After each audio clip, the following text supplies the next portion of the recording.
Hey, what's up everybody? Welcome back to another video. So today I kind of wanted to go over the Necromancer build, or at the very least my Necromancer build.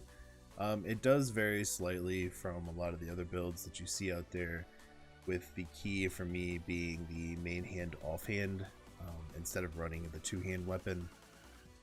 But what works for me may not work for you. You know, everybody has a different play style, the way you play. Do you play solo? Do you play with a group of friends? The one thing that you have to remember when you're looking at a guide is that it really truly is just a guide. Some people have that horseshoe that's permanently attached to them and they get all the drops. They get all the imprints, and they're all amazing rolls. Others are willing to go to the real money trading discords and and buy their gear there. I'm not willing to do that, and I don't have a horseshoe that follows me around. So I feel like I fit more with the average Diablo 4 player or the average Diablo player. What I have right here is not gonna get you through Uber Lilith.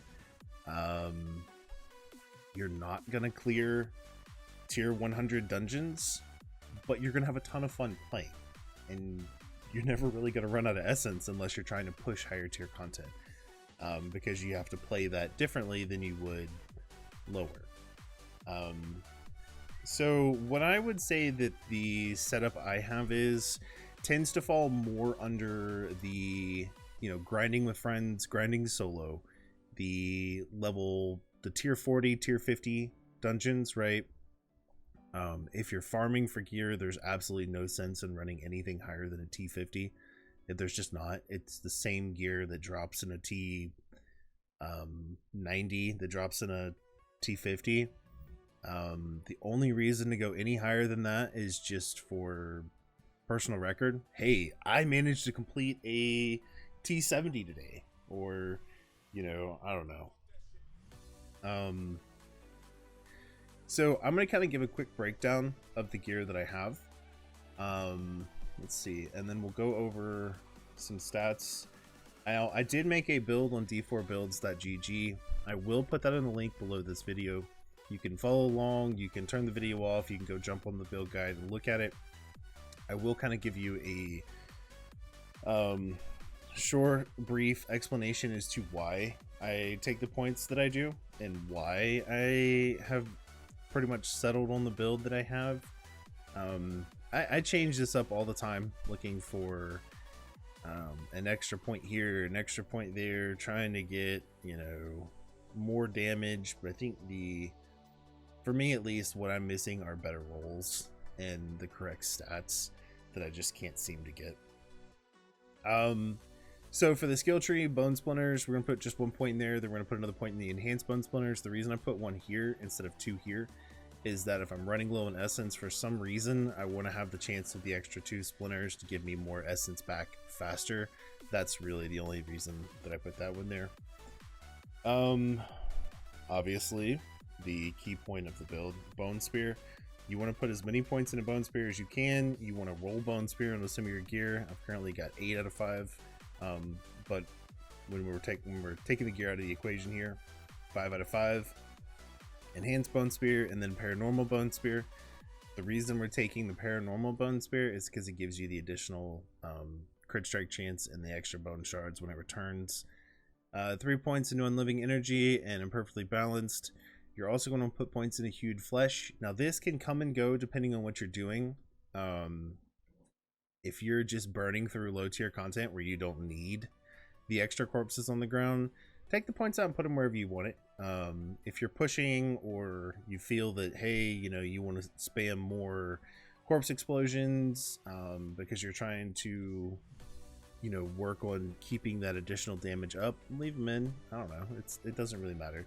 These are 3 points that you can use for whatever. These are like freebies. Put them where you want, where you feel they're going to benefit you. I feel these are going to benefit me when I'm pushing higher content, because I'm going to have those corpses on the ground to either use tendrils or explosion. 1 point into Blood Mist, because that's your uh-oh button. You're gonna want to keep your O button. That's that's definitely necessary. 3 points in Grim Harvest and Fueled by Death. I put 3 points in a Death's Reach. You deal 12% increased damage to distant enemies. Now, the reason I chose Death's Reach over Death's Embrace is because when you're spamming that Bone Spear, you're tending to want to stay as far back away from everybody as you can instead of being all up in that business.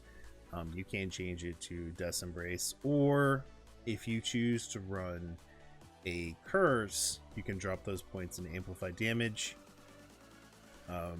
Or if you choose to run a Curse, you can pull some of the points out of Feud Flesh and then put them into Death's Embrace and Amplified Damage, along with whatever Curse you choose to run. I think it's Iron Maiden.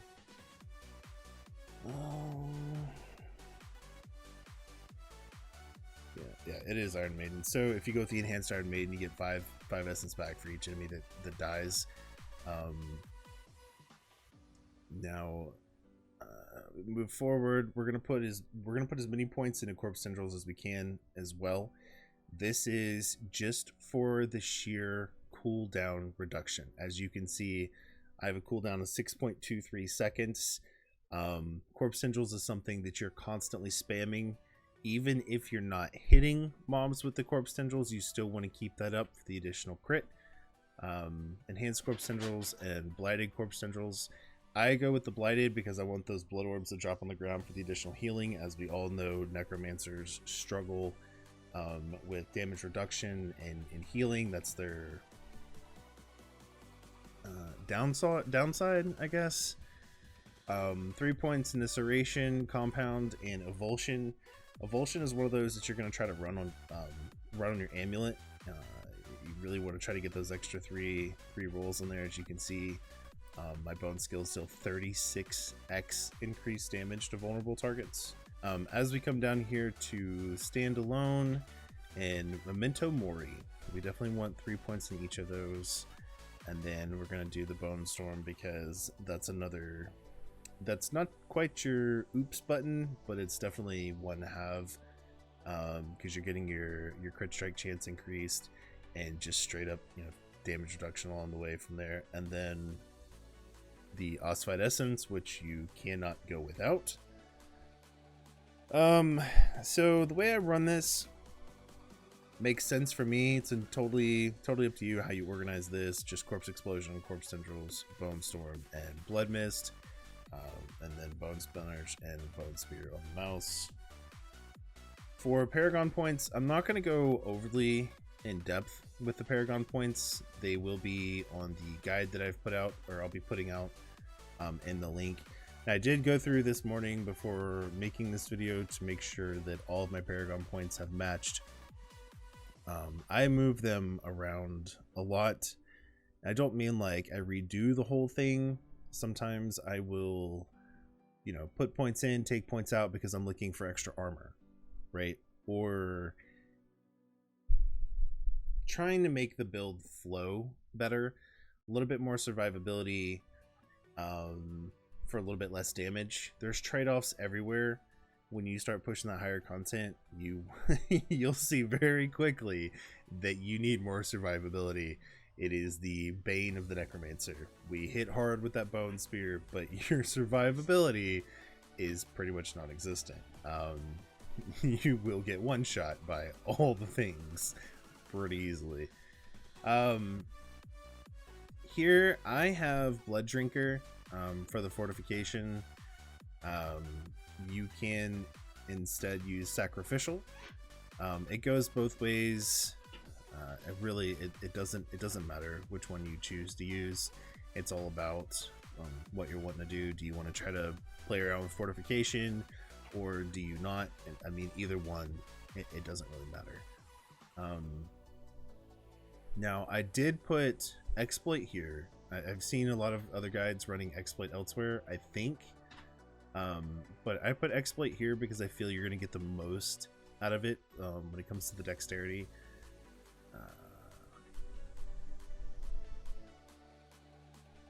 Essence over here. I'm trying to think if there's anything that looks like it doesn't make sense, but when you feel it out, it does. Injured enemies is if you don't like it, you can kind of move it elsewhere. It does help with like boss fights, but just remember injured only counts for less than 35%. Yeah, injured characters have less than 35% of their life. So it really only applies to like if you're fighting a boss or stuff like that. You mean elites maybe if you're trying to finish them off as your essence is running low. It's cool to have. I feel like when it comes to the Necro, there's not too many different ways that you can run the Paragon points, but you can follow along here and or on the link in the description. I went with the maximum life. I think there's a lot out there that don't like the maximum life. I like it because I feel like it reduces my one shot quite regularly. I'm like, oh hey, I've got like 5% health left. At least I'm still alive, right? Yeah, you can follow over all that. Now when it comes to Book of the Dead, you're gonna want the extra 5% crit chance, and you definitely want the maximum essence. And for the golems, 30x crit. For the Deathless Visage, you know, it's really nice. It's not mandatory if you haven't gotten it to drop for you, or you get a Visage that has some crap damage stats on it. It's not required. You can always go with another helm that has crit damage to bone, more essence.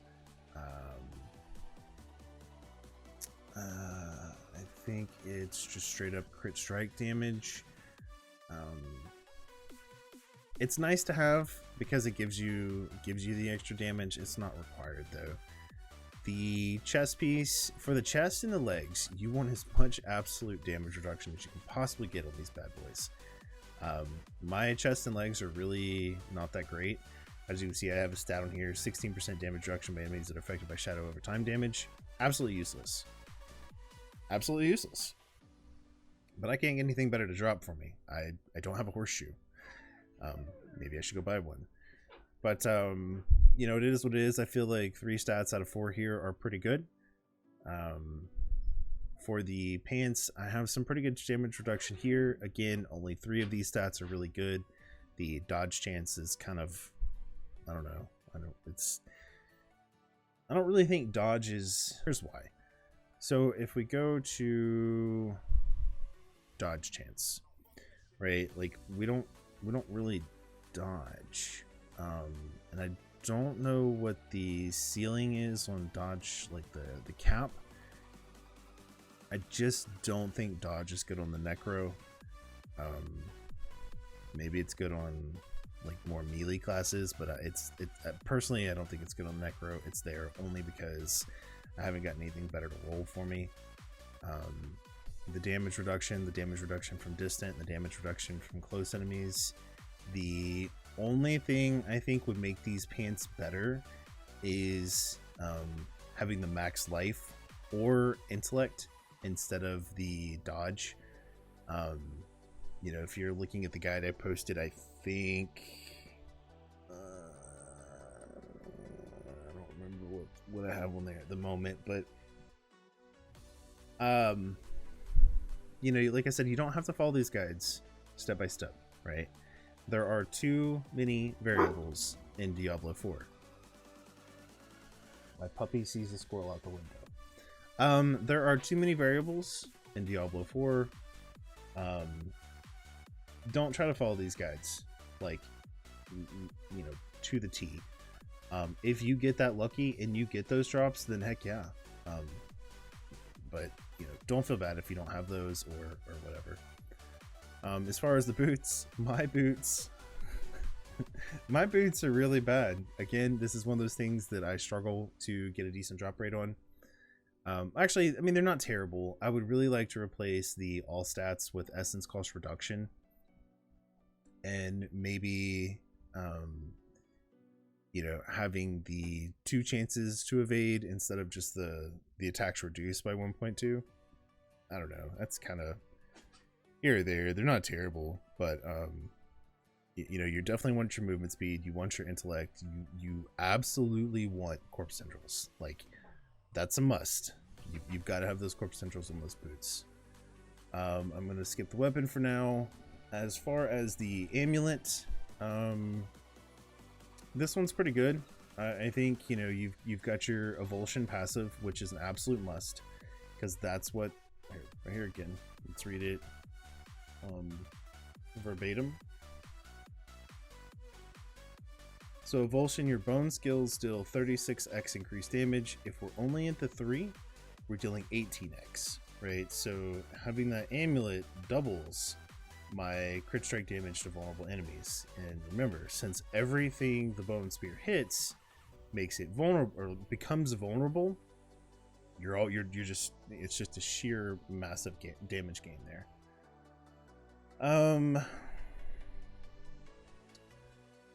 Crit strike against injured enemies, you know, that's useless. The bone skill, the essence cost, and the avulsion are what I want there. If I could replace the crit strike against injured enemies with anything, I would replace it with cooldown reduction, or no, I don't see crit strike damage with bone skills on that one. So I would, you know, if I had my choice, I'd replace it with intellect. You know, otherwise this is actually a pretty good neck if it had intellect or cooldown reduction on it. The reason I hesitate here at this point for the cooldown reduction is because my corpse tendrils are already a 6.23 second. I feel like cooldown reduction might be more of a wasted stat. You know, my bone storm's at 47 seconds. Yeah, sure, it, you know, will bring some of those down, but the bone storm isn't something you really spam all the time. At least I don't spam it all the time. And this is definitely an oops, you know, or an oh crap button. I use this more for the damage reduction because I run Bone Storm Barrier. So if I'm getting into a sticky situation, I pop my Bone Storm and I have that extra barrier there. So I don't know if I'd put CDR here. For the rings, and then this is pretty much what you're wanting to look at on your ring. I am fortunate here. They are low rolls, but I do have what I need. You've got the maximum essence. You always want to get as much max essence as you can, because that's what the ossified essence right here gives you. So for, you know, each point of essence you have above 50, you're getting 1%, right? So as long as I'm attacking, I'm above 50 essence, I'm gaining 37% damage. So we definitely want to keep the max essence on our ring. Crit strike chance, it's so low. I really wish it would have rolled higher. You know, where's that horseshoe, right? So crit strike chance, vulnerable damage, and resource generation. This ring right here is essentially a perfect stat ring, I would say. And then over here on the other one, you want your pretty much your same stats, with the exception there, you know, you got the crit strike with bone skills instead. Now the overpower here is absolutely useless. I would much rather have the resource generation over the overpower. Distraction from the kids there, my apologies. So we've got the crit strike damage, crit strike with bone skills, and maximum essence. The overpower, like I said, or at least I think I was saying, is absolutely useless. Overpower, it means nothing on a necromancer, at least not in the bone build. Now, it's not truly a wasted stat, it's just not one we want to go for. You don't really want it, right? I would much rather have the resource generation there, for the passive resource over time. And then lastly, here's where I think my build differs so much from a lot of the other ones, is that I prefer running the main hand in offhand over the two hand. Now, the reason for that is because you can take an extra imprint on your gear, for one, right? Now you do lose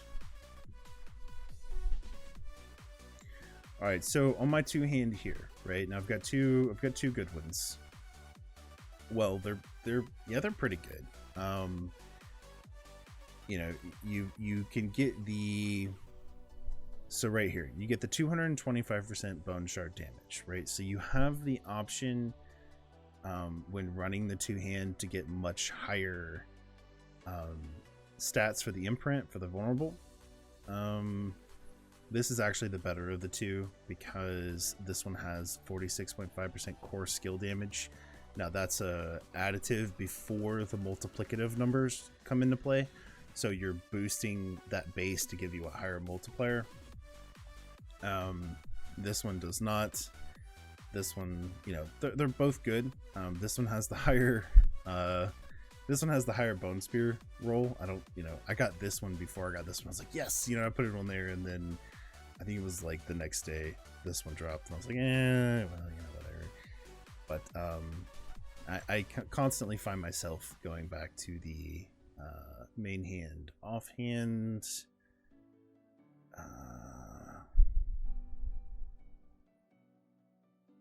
This one's kind of neat. I don't really know if this would fit into the Bone Spear build, but if you ever come across the Black River, it's interesting. It's not the best, but I don't know why I just thought of that. I guess because I was thinking one hands, off hands, but